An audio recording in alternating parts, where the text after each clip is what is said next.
സീസ് നമ്മൾ ഇഷ്ടപ്പെട്ട് ചെയ്യുന്നൊരു പരിപാടിയാണല്ലോ. അതുകൊണ്ട് ദുർഘടം എന്ന് പറയുന്നൊരു പദത്തിനോട്, അല്ലെങ്കിൽ അങ്ങനെ ഒരു സിറ്റുവേഷൻ നമുക്ക് ഫീൽ ചെയ്യില്ല.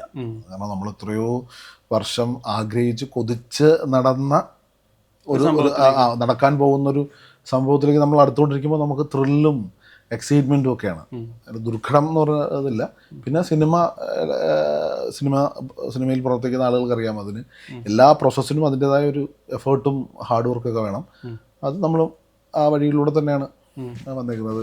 ഇപ്പോൾ പ്രീ പ്രൊഡക്ഷൻ ആയാലും പോസ്റ്റ് പ്രൊഡക്ഷൻ. ആർട്ടിസ്റ്റുകളെ മീറ്റ് ചെയ്ത് എങ്ങനെയായിരുന്നു ആർട്ടിസ്റ്റുകളേക്ക്? ഞാൻ ആദ്യം അർജുൻ അശോകൻ്റെ അടുത്താണ്. എനിക്കൊന്ന് അർജുനും ഒക്കെ അത്യാവശ്യം ഒരു നല്ല വാല്യൂ ഒക്കെ ആയിട്ട് നിൽക്കുന്ന ഒരു സമയത്തല്ലേ? തീർച്ചയായിട്ടും. ആദ്യം ഞാൻ അർജുൻ അശോകൻ്റെ അടുത്താണ് കഥ പറയുന്നത്. പുള്ളി ഇത് കേട്ടപ്പോൾ തന്നെ പുള്ളിക്ക് ഞാൻ ഈ കള്ളൻ്റെ വേഷം ചെയ്യാമെന്ന് പറയുകയും അതിനുശേഷമാണ് ബാലുചേട്ടനും അനശ്വരയൊക്കെ അവരടുത്തേക്ക് എത്തുന്നത്.